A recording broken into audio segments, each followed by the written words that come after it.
Oops.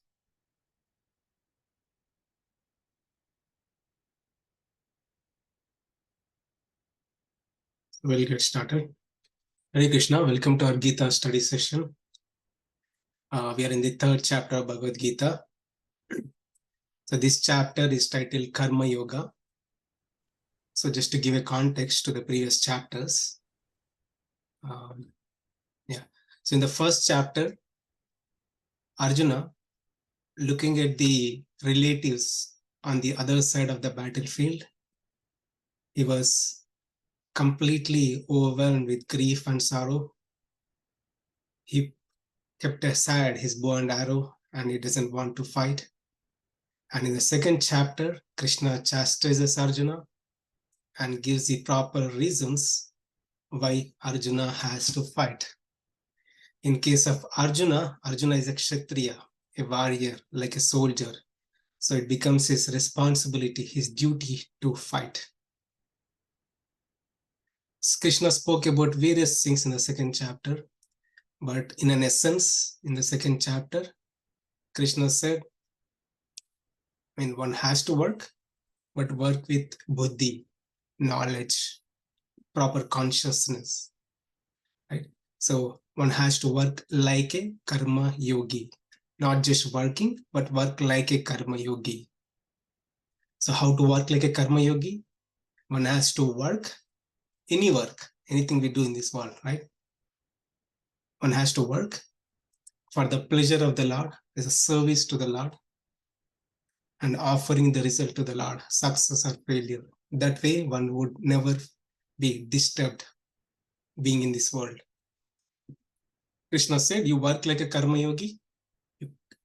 You by such working, you purify your mind, you purify your consciousness, you'll come to the stage of a self-realized soul.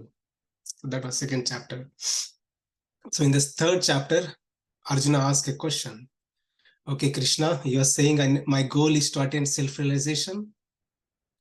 Okay, then I'll give up my duty. I'll go to forest and I work on self-realization. Krishna says, no, you got it wrong. You got it wrong. So the path of Gnana Yoga, or the self-realization, the path for one to attain self-realization, that is Gnana Yoga, that requires a renunciation, is for someone who has attained the purification of the mind, purification of consciousness, who has no desires, is done with the desires, material desires. So such a person can renounce. He can go to the forest, meditate, and attain self-realization. But in case of you, Arjuna, you're a Kshatriya, you're a warrior, you have a family, children, you still have a lot of desires to be fulfilled. So better you work. You don't have to renounce. Right? And Krishna further says, if you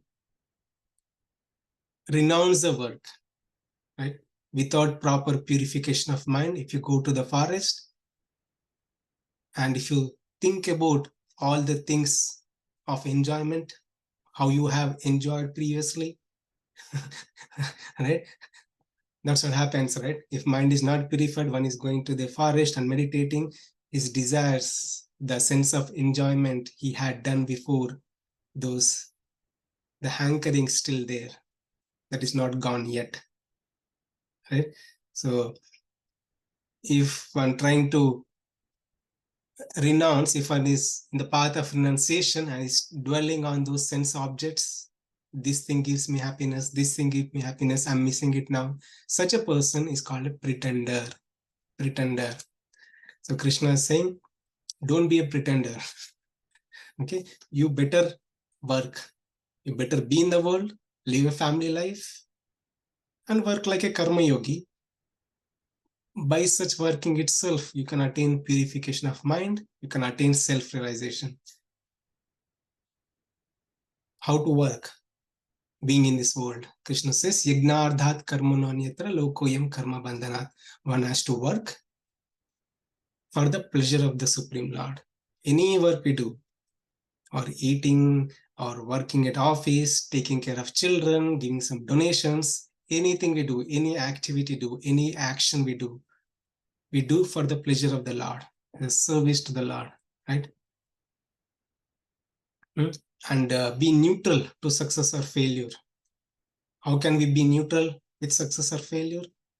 When we consider the success or failure to be a mercy of the Lord. So we went through in detail how to practice that. So that way one can be neutral and one can avoid this bondage, karma bandhana, so it doesn't accumulate new karma. So we went through that in previous sessions.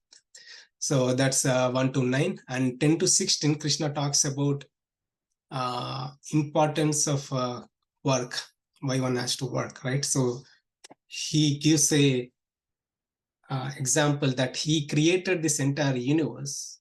He created this entire universe where everybody works. Everybody works. A small ant works, an elephant also works. Everybody works, right? So he created this universe. He put the living beings, humans, on this earth planet. And these human beings need food to eat. They need oxygen to breathe. They need all the necessities. So they can attain those necessities from a celestial realm. That is the heavenly planet. That's where demigods resides. That is Lord Indra. We all know Lord Indra, Lord Varuna, Lord Agni, like various departments. They take care of universal affairs. Right? If someone is in need of something, they can approach this demigod and they'll sanction it and the desire is fulfilled. Right? So in this world, everybody works, and if a person takes from this, right? So demigods are giving this all these necessities, oxygen or whatever the necessities, water to drink, air to breathe, food to eat, everything are being taken care of. If we take from the demigods, does not offer them back, do not offer them back, Krishna is saying you are a thief. I'm not saying. Krishna is saying if you're taking from the nature, you're not giving back to these demigods who are providing, supplying all the things to you, then you are a thief. And if a person is eating food, right? So we are taking the food from the nature, right? All the vegetables, fruits, or whatever. No one is manufacturing in any company. Right? So they are taking from the nature and selling it to us. That's it. Everything is coming from the nature only. Right? Krishna is saying when you are taking from the nature, those things are provided by these universal representatives, the demigods. Right? When you are taking from the nature, you have to give it back. If we eat, pachanti atma karna, that's the statement he used. If I eat a vegetable or a fruit for my own enjoyment, and Krishna is saying, I'm not saying I'm eating only sin. If we eat the resources, natural resources, anything, what are the natural resources we take for our own enjoyment, then we are eating only sin. Right?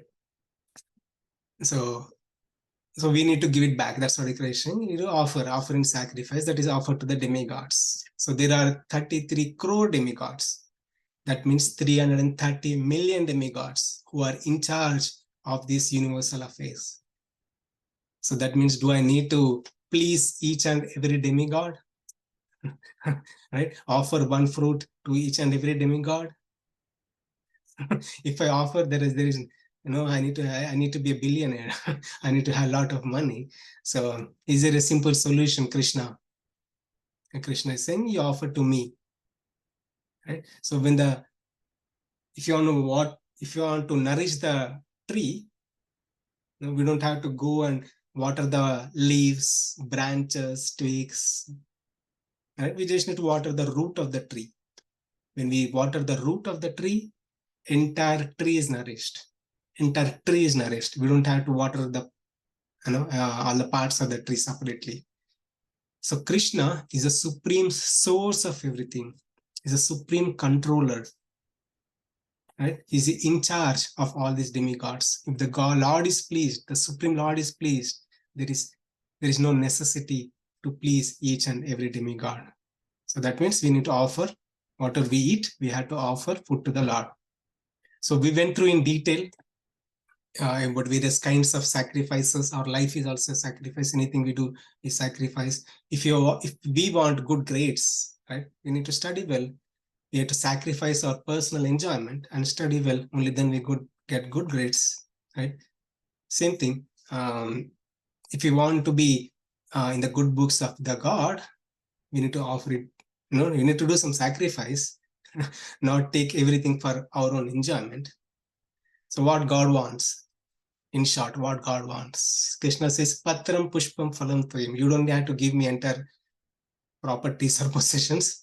Just give me a flower, a fruit, a leaf, anything you give with love, I'll accept it.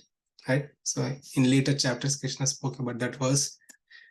So that way, when we take from the nature, we are obligated to give it back. So we offer, when we give it to the Supreme Lord, Supreme Controller.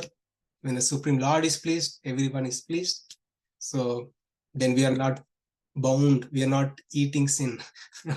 We are eating prasada. We are eating prasada. So when we eat the reminiscences of the Lord, when we eat the prasad of the Lord, our mind is purified, consciousness is purified. We are on the path of self-realization. We can attain. We don't have to go through this repeated cycle of birth and death. Okay, so that covers the like 10 to 16. So we'll start from 17 to 35 today. I think we'll see how far we can go. So we completed this left side, and now we're gonna do the right side. So here Krishna says, even though you're qualified for renunciation, right? You practice karma yoga and you become a gnana yogi, and you're qualified to be a gnana yogi and a self-realized soul, you still have to work. You still have to work to set an example for common people. Right? So let's get to those verses. 17-18, self-realized person has no duty. So I'll read this. But for one who takes pleasure in the self, whose human life is one of self-realization, and who is satisfied in the self only, fully satisfied, for him there is no duty.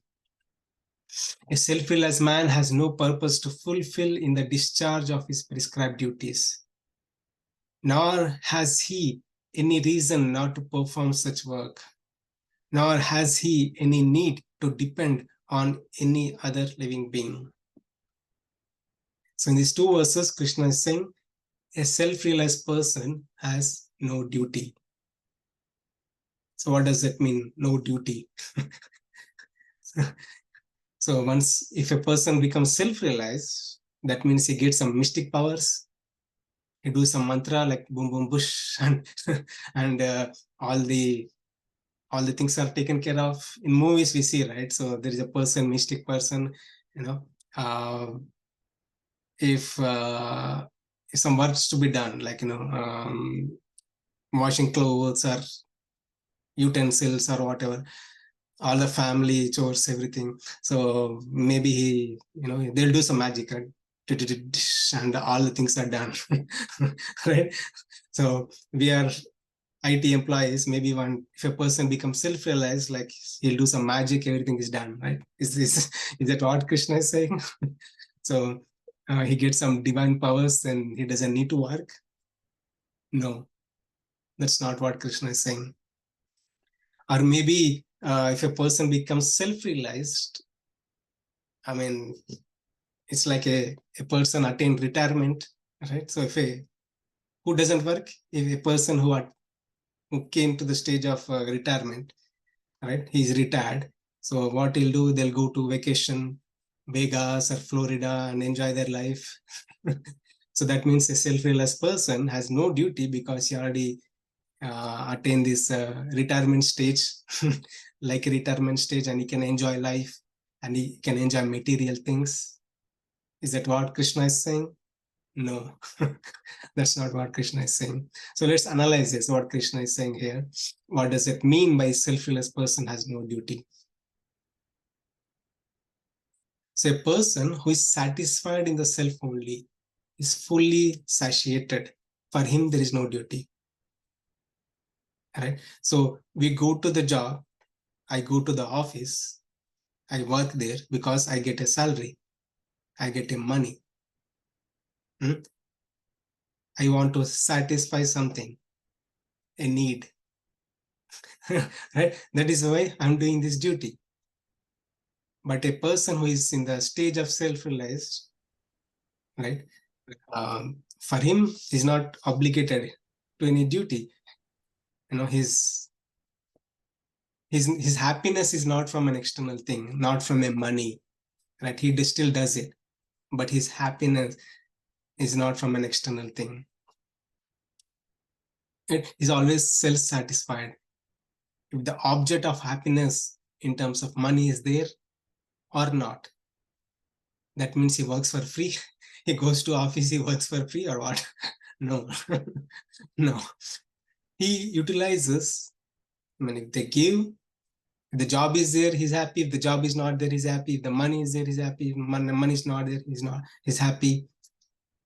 Despite anything in the life, he's still happy. He considers everything as a plan of the Lord, right? And he remains neutral. I mean, that is the highest stage. You know, we are talking about a self-realized stage, right? So we are not there yet, but we can learn, we can practice certain things. Right? And we depend on a thing, right? So I need something, you know, I'll be happy only I have this. I'll be happy only I have this house. I'll be happy, you know, when I have this family members around, something like that. So self-realized person is not at all disturbed. If there or not there, is always happy, always satiated. Because he's not depending on anything to get happiness, right? So he remains neutral, and for him, such a person, he already crossed all the stages, right? For a person, such a person has no duty. In short, right? So we are obligated to do various things, right? So we looked at in the previous sessions, right? Yagna, dana, tapa, karma, right? Yagna, some sacrifices, right? Some sacrifices includes good education, taking care of our family members. That is also sacrifice, and also taking care of other living entities and taking care of other living beings, animals or other living beings, right? So we have that obligation. So that's why we have to do duty. So when we do the duty, like doing some donations to the people in needy, right? So by such donation, I'm obligated to do this duty. By such donation, I'm learning something. What am I learning? This does not belongs to me. I'm giving it to the people who are in needy. Right? This pleases the Lord. Right? So I have a duty to do, right, for my own purification. So that helps me to develop a quality of not being possessive. Right? We think this money, I have $1 million in my bank, this belongs to me. No, when you start donating with proper consciousness to the people in needy, so then I learned something, right? So what I learned, right? So this does not belong to me, right? That's a path of karma yoga.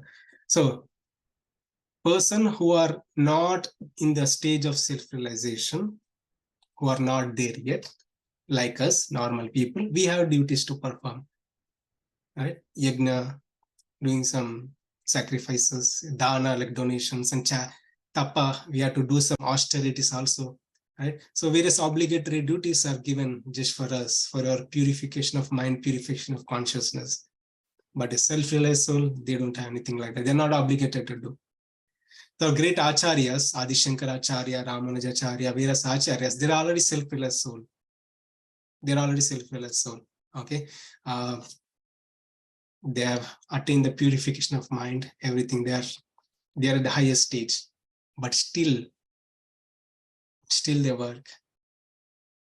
And then they don't have to do any gnana yagna, like donating knowledge to the general public, but they still do it for the welfare of the society. Right? So that we'll see that in the next session. Okay, Krishna talked about, in short, Krishna talked about the highest stage for a person on the stage of self-realization. So such a person is always self-satisfied. His happiness is within, not from external material things. And such a person has no duty because he already attained the purification. Right? So no duty for one who is self-satisfied and self-realized. Okay, we'll go on to the next session. Anyone want to read this?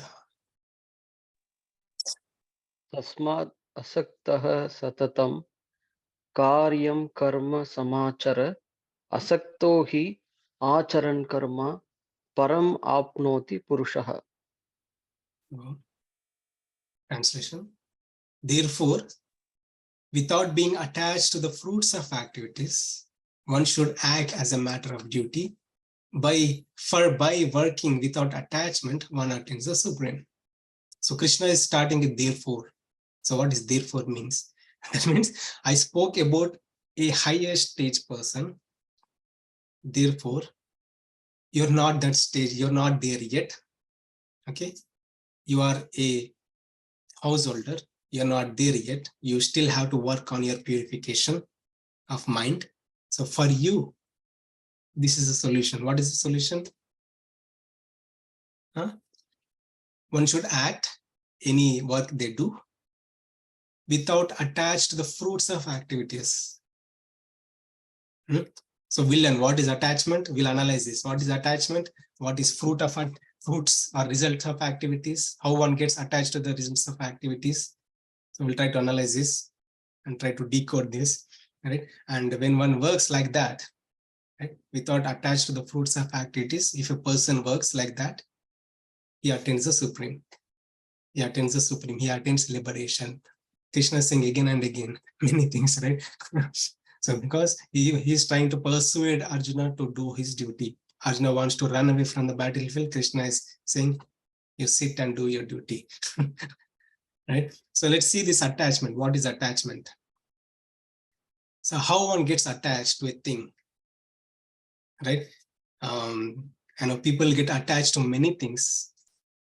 So I recently helped a friend who moved to Canada. So he lived in US for 5 or 6 years. He maxed out his stay in US and he has to move. So he lived in an apartment for some time, like almost 6 years. So at the time of leaving, like everybody has to leave, at the time of leaving, he was literally crying, like tears are flowing from his eyes.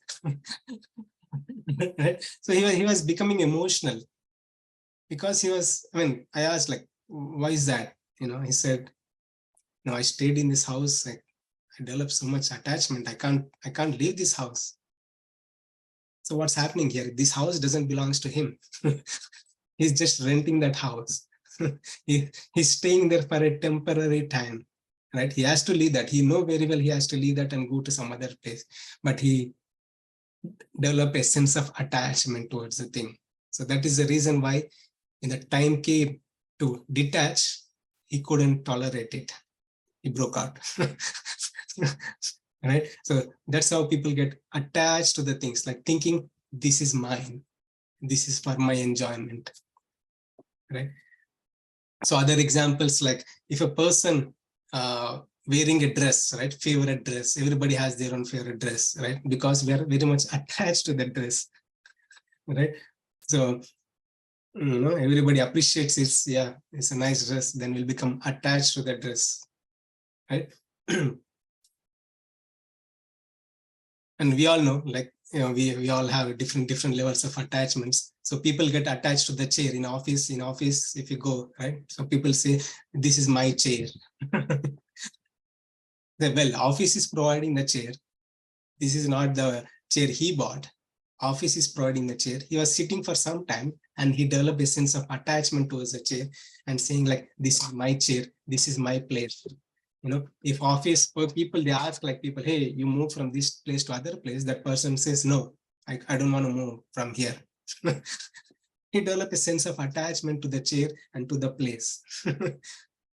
That's how people get attached, right? Thinking like, this is mine, for my enjoyment, I'm comfortable here. So that's how we get attached towards the things. So that is attachment, one part. Krishna is saying attached to the results of activities. What is attached to the results of activities? If I'm doing a work, right? For example, I'm playing a tennis game. Right? So first time I played, then it came out well. Everybody appreciated me and I won the game. I experienced the joy of winning, right? I won with my own strength. Then I want to experience the joy again and again, right? No, people appreciate me and I'm winning and I play again and again, because I want to enjoy the success. So that is the fruits of act. That is the result of our action.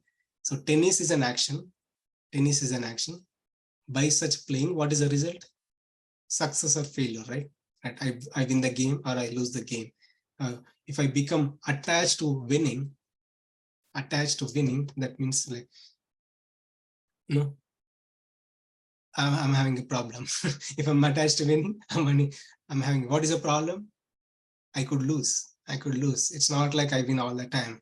I should be ready for losing the game also, right? So if you, another example, like business people, right? People who do business, they do business. So for some people, whatever they do is a success. Anywhere they invest is a great success, right? But if a person thinks like the success is because of him, and is enjoying the success, not offering back to the Supreme Lord, it is thinking that I won with my own strength, I enjoy the result because it's with my own effort. I ran this business with my own effort. I built this entire empire. If there is a loss, if things are not going well, people will be totally devastated.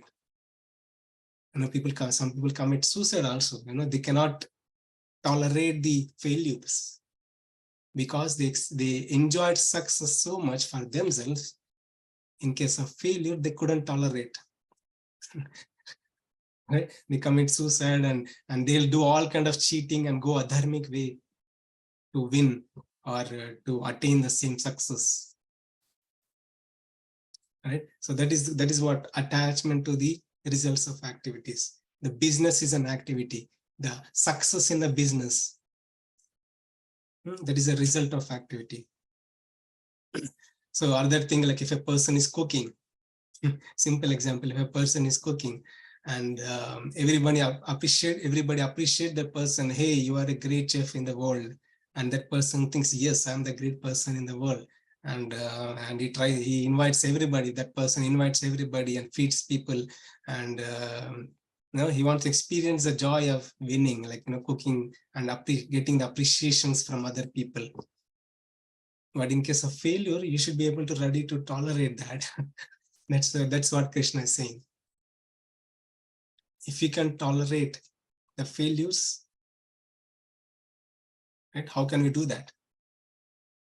Yes, success or failure offered to Krishna, like when we are winning or when we are losing, anything in our life, we always have to deal with this, success or failures, winning or losing. So this material world is full of dualities. No one in the world wins all the time. No one in the world attains success in every endeavor. There'll be failures too, right? So if you are too much attached to the fruits of activities, that is success in any endeavor, will be in problem. That's what Krishna is saying. If a person works any activity, playing game or doing office work, anything he does work like a karma yogi without attached to the things, then he can attain the supreme. So in short, I mean, we are not there yet, but this is very practical. We can apply in our daily life, right? So, but we can try it out and see if this really helps, right? So one thing is guaranteed for sure, right? Our mind is not disturbed too much. We don't worry too much about success or failure, right? So we take things equally. And if in case of failure, we pray to God, God, give me the strength, and you help me. You are giving me for my purification, right? So in case of success also, I offer to the Lord. So that way I'm not attached to anything, right? I can stay detached. I can have peace of mind. All right. Krishna, you spoke many things about this person, like a karma yogi, one who is not attached. So do you have an example? Tell me an example, give me an example. Right? Is there any person? Show me that person. Arjuna is asking basically. Arjuna may ask, right? Show me that person. We will also ask if he talks many things about many people, right? If I'm talking about a famous cricket player, right? So you want to know about that cricket player. What is the name of it? How he plays, right? Can I watch a video of him? So Krishna is going to give an example of a person who attained this stage, who has attained the stage of a karma yogi. Who is that? We'll see. So quick insight into this verse in few words, what we have read from this previous in this verse. How should a man perform work? Without attachment. Not to get attachment to the success or failure. Be neutral. What is the result of such work? Moksha. One can attain liberation. In short, one can attain peace of mind. That is a quick moksha one can get. Not too much worried. He'll get peace of mind, and eventually he is on the right path of liberation. Okay, so this is an example of a person who has attained the stage, that is Janaka. Okay, so Krishna is going to talk about Janaka. So Janaka is father of Sita Devi, Mother Sita in Ramayana. Krishna is saying that person, Janaka, who has practiced Karma Yoga, who lived a life like a detached soul. He did not renounce anything. He had everything. He had a kingdom. He had so much money, so much wealth, so much properties, possessions, wives, everything he had. But he still called a renunciate. How is that? So Janaka setting example. I will see this first. Karmanyeva hi samsiddhim astitha janakadayah loka sangraha evapi sampashyan kartumarhasi. Translation. Kings such as Janaka attain perfection solely by performance of prescribed duties. Therefore, just for the sake of educating the people in general, you should perform your work. So Krishna is saying, look at Janaka. Janaka is a great soul.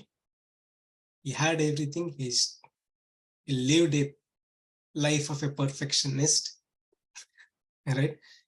And he sincerely followed his prescribed duties. He's a renunciate, right? But he still, I mean, for him, there is no duty because he already attained the stage of self-realized soul, Janaka, but he still worked, right? He still did his job. What is his job? To take care of his subjects, and he has to rule the kingdom. He did it, right? So that is the greatness of a the great people. They are on the path of, even after the stage of self-realized soul, they still do the work, regular work, to set an example. This is a key. The great souls also work to set an example. That's what Krishna is saying here. So Janaka also He worked to set an example. For him, he's not obligated to do any duty. So we have great souls like Prahlad Maharaj, Bhakta Prahlada, we all know. Right? So he has a direct vision of the God. Lord Narasimha appeared, he killed Hiranyakashipu, and he enthroned Prahlada as a king of all this Rakshasa dynasty. And Narasimha Dev told, you continue ruling this kingdom. Right? So he already attained the stage. He already, Prahlada attained the stage of self-realized soul. He got the direct vision of the Lord. But this was Narasimha Dev said, you rule it, you rule the kingdom, because you have a role to play. You are a leader, right? You have a role to play. That is to set an example for normal people. People around you are Rakshasas. So you rule and make them a pure souls, a devotees of the Lord. So that's what the responsibility Lord Narasimha given to Prahlada. Right? How they worked, how they ruled, how Prahlada ruled, for the pleasure of the Lord. You know, he got the instruction from the Lord for the pleasure of the Lord. He ruled. I mean, during his rule also there was success or failure, was not disturbed. He considered that to be Lord's plan, Lord's mercy. So that way we become strong, right? And he continued to rule, so to set an example for normal people. People follow him, right? So we always have duties. We have material duties and spiritual duties, right? So we looked at it in many times in our previous sessions, or material duties. What are all material duties? I mean, taking care of family, taking care of children, and taking care of this body, that itself a big deal. Right? So these are all material duties. And the bodily level duties, anything related to bodily level, right? And there are spiritual level duties. Spiritual level duties like gaining the knowledge, learning Bhagavad Gita, practicing Bhagavad Gita, working towards liberation. These are all spiritual duties. And the great souls, they have done both material duties and spiritual duties. The great souls like Janaka, Prahlada, and Ambarisha Maharaj. There are many great souls, but Krishna spoke about Janaka. He must be really special, right? What the special of this Janaka? So I think I I told this story before, but I'll quickly talk about this Janaka story. So Janaka, he had everything. He was a king, all the possessions he had, and he used to go to learn, right? So that is a time, even though one may be a king, he has to go to a teacher to learn something, right? So, and he has to sit like this and learn, right? So he went and he used to go, and now he's not the only student. There were other students too.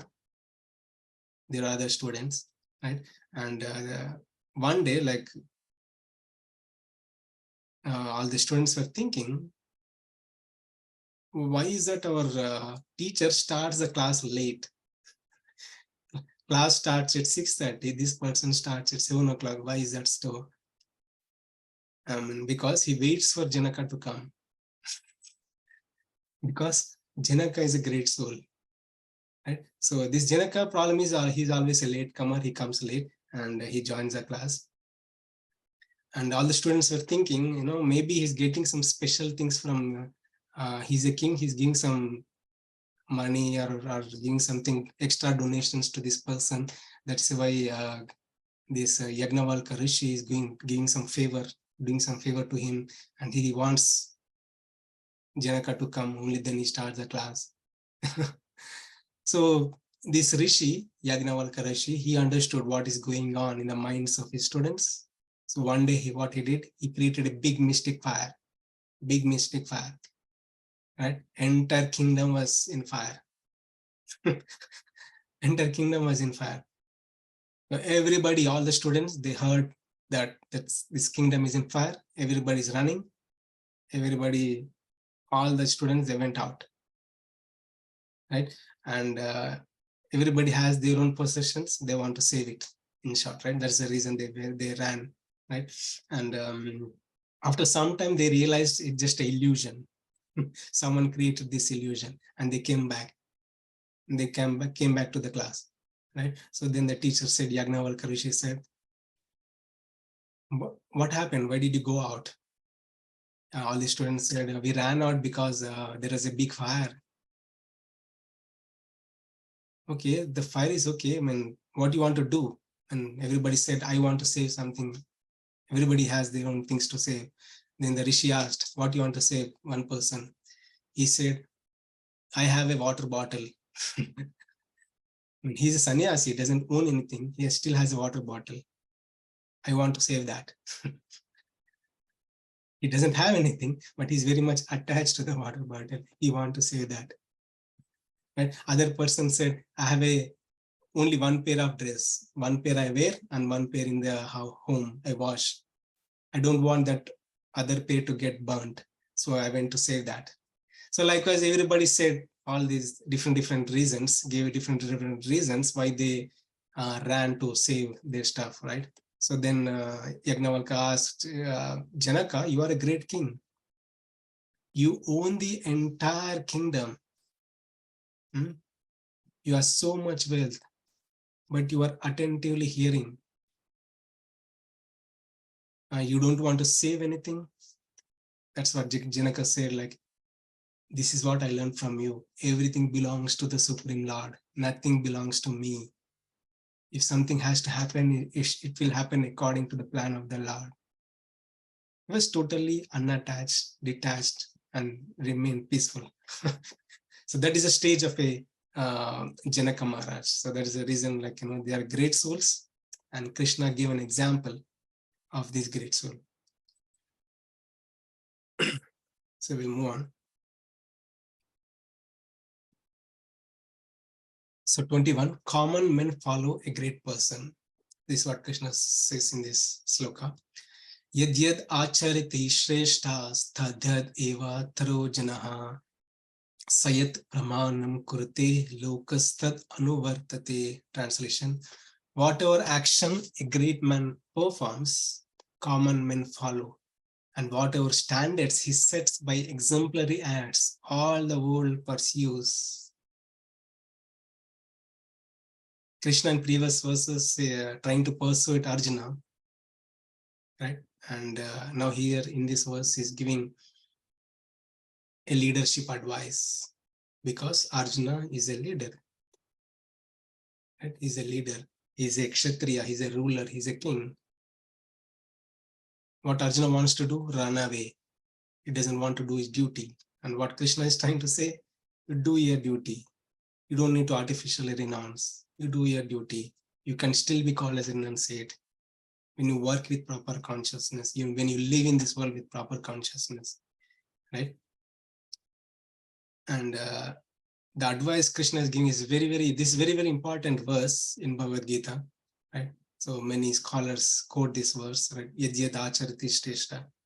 So whatever leader does, common people follow. Whatever leader does, common people follow. So Krishna is giving the leadership advice here. A leader has to live by example. A leader has to live by example. So there are many material leaders, right? So, I mean, there are leaders, not material leaders, maybe spiritual also. In case, simple example, if there's an IT company, there is a manager and there's a team and there's a team manager. And company says like everybody has to be in office by 8 a.m., right? Everybody has to be in the office by 8 a.m. And this manager tells like, hey, everybody sends an email, everybody in the office be by 8 a.m. And all the people are coming to office 8 a.m. But this manager who gave the instruction, but he's not following. He comes at 8:30. Every day comes late. What happens? Entire team also, they do late. They all go late to office. So that's not a proper leader. A leader is the one who lives by example. If he wants everybody to come at 8 a.m., he has to be there in the office 15 minutes before, like 7:45 a.m. he has to be in office. Otherwise, everybody will do the same thing whatever this person is doing, right? So leader has a great role to play.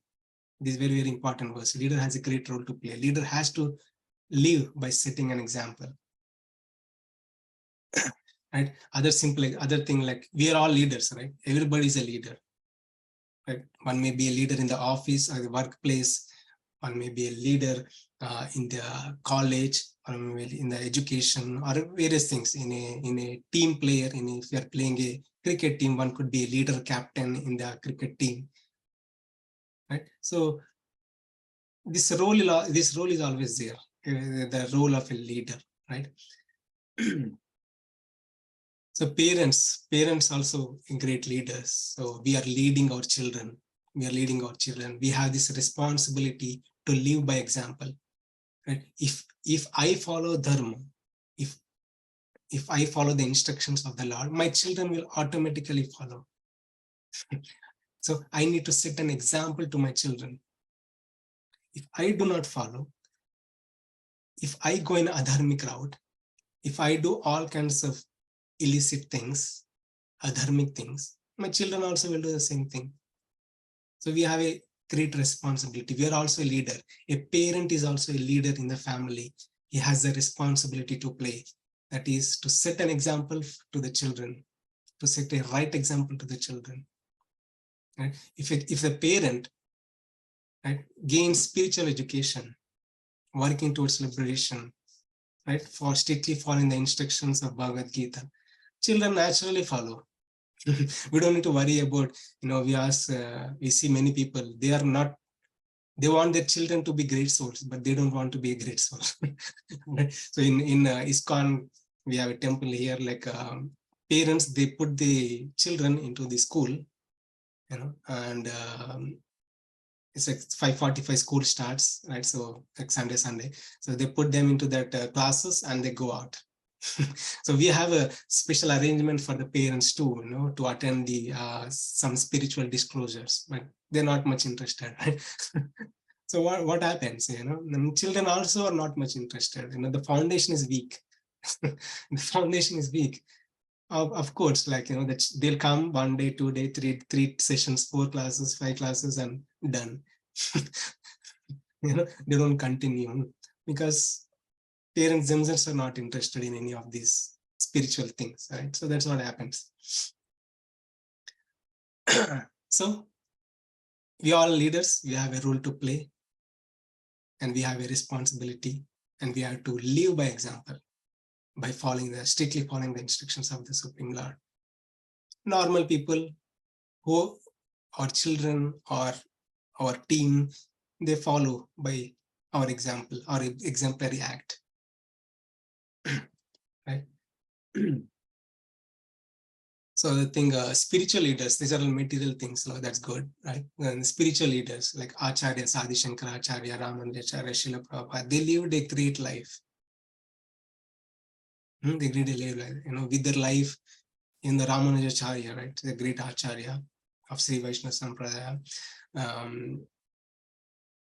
Even at the age of 100, he had direct conversation with the Lord. He spoke to the Lord face to face. Right? So such a person also, he took care of material duties and spiritual duties. Like he used to go and take bath every day. He never said like, okay, I'm a self-realized soul, I'll not do anything. No.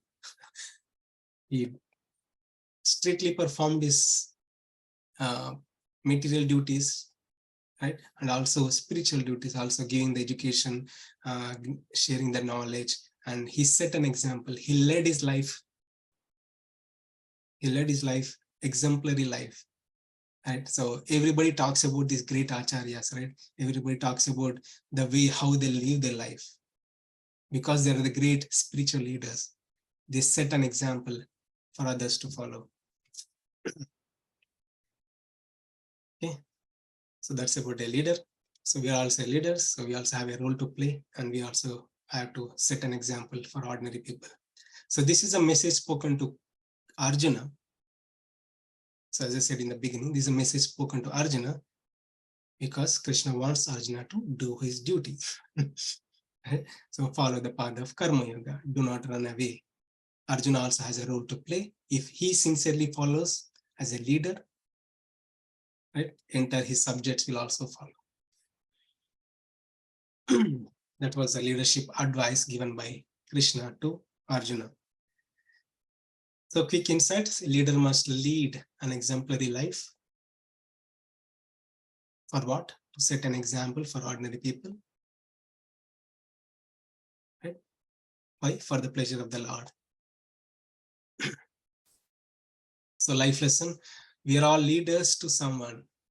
Am I inspiring my tribe in proper direction? Right? You can introspect on this one. Okay. Yeah, next we'll move on. And Krishna in this verse says, Krishna in previous verse spoke about Janaka, and Krishna is trying to persuade Arjuna to do his duty, right? Even self-realized soul has no duty, but even they still work to set an example. So whatever the leader does, common people follow. Krishna gave example of Janaka, a great leader, who lived like a renunciate, who followed the path of Karma Yoga, he had in perfection. Krishna in this verse is saying, he's giving an example about himself. He's giving an example about himself. He will also work. Right? So we sometimes think God doesn't work. God doesn't work. So Krishna is saying, I also work. God also works. So what kind of work he do? We'll analyze this one. We'll learn. Even Krishna engages in work. Someone wants to read the sloka translation, please. Yes, Prabhu. Name parthashti kartavyam trishu lokeshu kinchana nanavaptam avaptavyam varta eva cha karmani. O son of Pritha, there is no work prescribed for me within all the three planetary systems, nor am I in want of anything, nor have I need to obtain anything, and yet I am engaged in prescribed duties. Thank you, Babu. So Krishna, we have the prescribed duties, right? We have the duties, material duties, spiritual duties, and we are obligated to work, right? And here Krishna is saying, for God, there is no prescribed duty because he's God, right? And we do duties because we want something, right? I go to work because I want money. That is the reason I work. And God doesn't need anything, but he still works. Maybe he works for free. No, still works to set an example. God also works to set an example. So what kind of work Lord engages in? No, he is the supreme source of everything. Everything belongs to the Supreme Lord. The entire universe belongs to the Supreme Lord. He is a supreme controller of everything. He is a protector of dharma. Protector of dharma. Krishna says, Yada yada hi dharmasya glanir bhavati bharata abhyudhanam adharmasya tadasmanam srijamyaham paritrayanaya sadhana vinashaya dushkritam dharma samsthapanardhaya sambhavami yuge yuge. To establish dharma. If there is a adharmic people everywhere, Krishna comes to reset the dharma, to restore the dharma, right? So just like if there is a disturbance in law and order, right? Government has to take a charge to re-establish the dharma. Right? So similarly, God also, he incarnates to re-establish dharma. If there are so many adharmic people everywhere, there is so much adharma everywhere. That's a God's duty. He's a maintainer, right? He maintains. So God has duties on the cosmic level and also on the personal level, right? So let's analyze this. So Krishna talks about this in the 15th chapter, Purushottama Yoga, that he being the Supreme Lord, he, the Supreme Lord, being the controller and the maintainer of everything. So entire cosmic creation works under the direction of Supreme Lord, by the instructions of the Supreme Lord. Entire cosmic creation, right? All the all the orbits and everything, right? Rains, everything. Lord, all the representatives of the Lord, these demigods, they work under the direction of the Supreme Lord.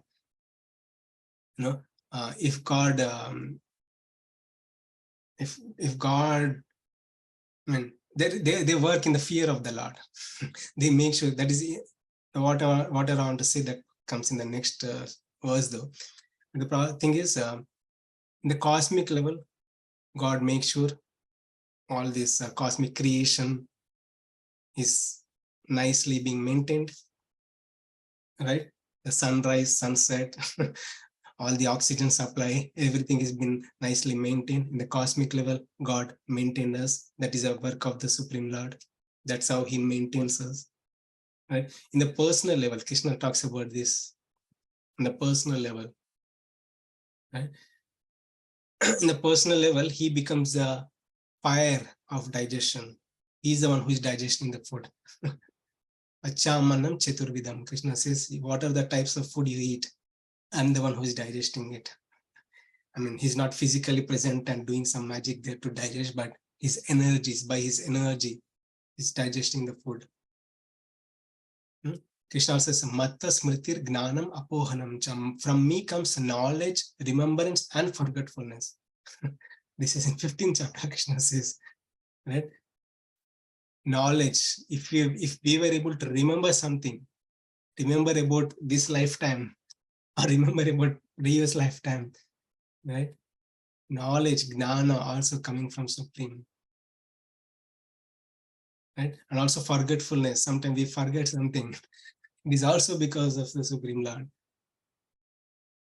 And yeah, in short, Krishna is Supreme Lord, who is a controller of everything, the cosmic creation, is maintaining the whole universe, right? Is making sure everything is in perfect shape, right?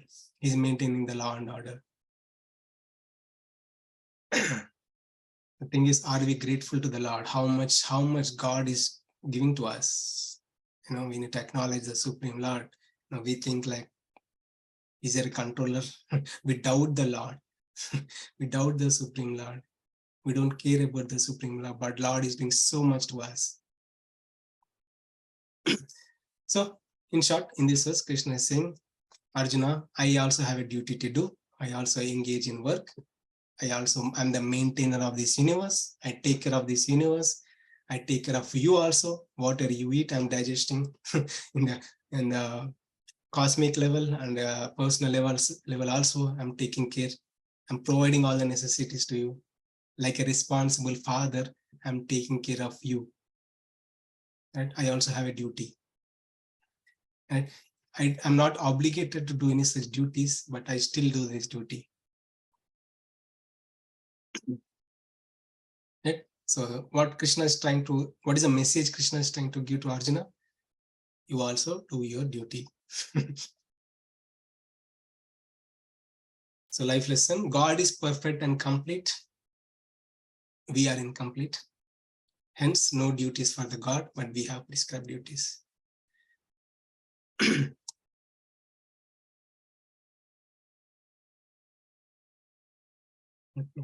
Sardi 7:33. If you give me 2 minutes, I want to complete these 2 verses. So next set of verses is a different topic. So I'll quickly complete this. So Krishna in previous verse, he said how he also engages in the work. And in these verses, he's saying, if he doesn't do his work, what happens? If God goes to vacation, God resigns his job and goes to vacation. God doesn't take care of this cosmic creation and personal creation. If God is not digesting our food, what happens, right? So that's what Krishna is saying here. Text 23 and 24.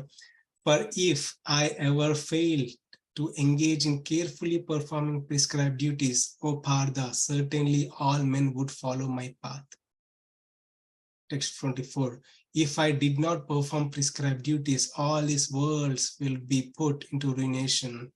I would be the cause of creating unwanted population, and I would thereby destroy the peace of all living beings. if Krishna doesn't do his duties, Krishna also has a duties. God is a maintainer of everything. If Krishna doesn't maintain, right? What if Krishna doesn't incarnate? Right? Lord Supreme Lord appeared as Lord Narasimhadev.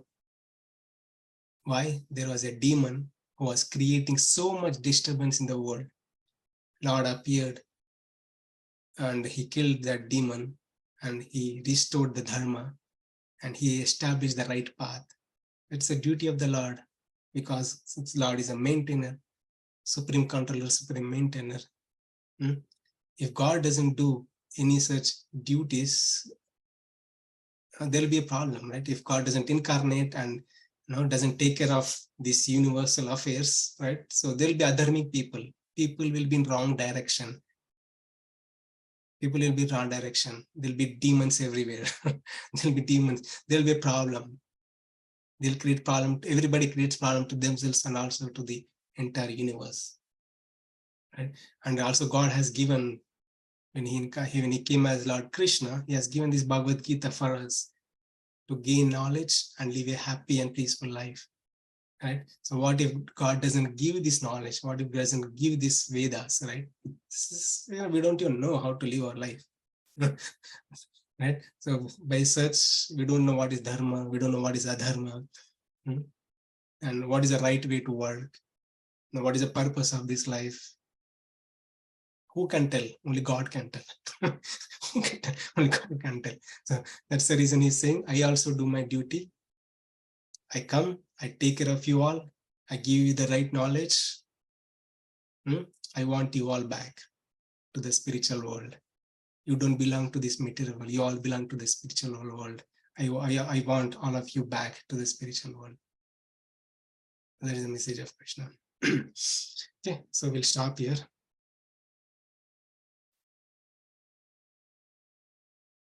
Hare Krishna. Thank you all. If you have any questions or thoughts, sharings, realizations of something caught your attention, please feel free to share. Thank you all very much. Hare Krishna.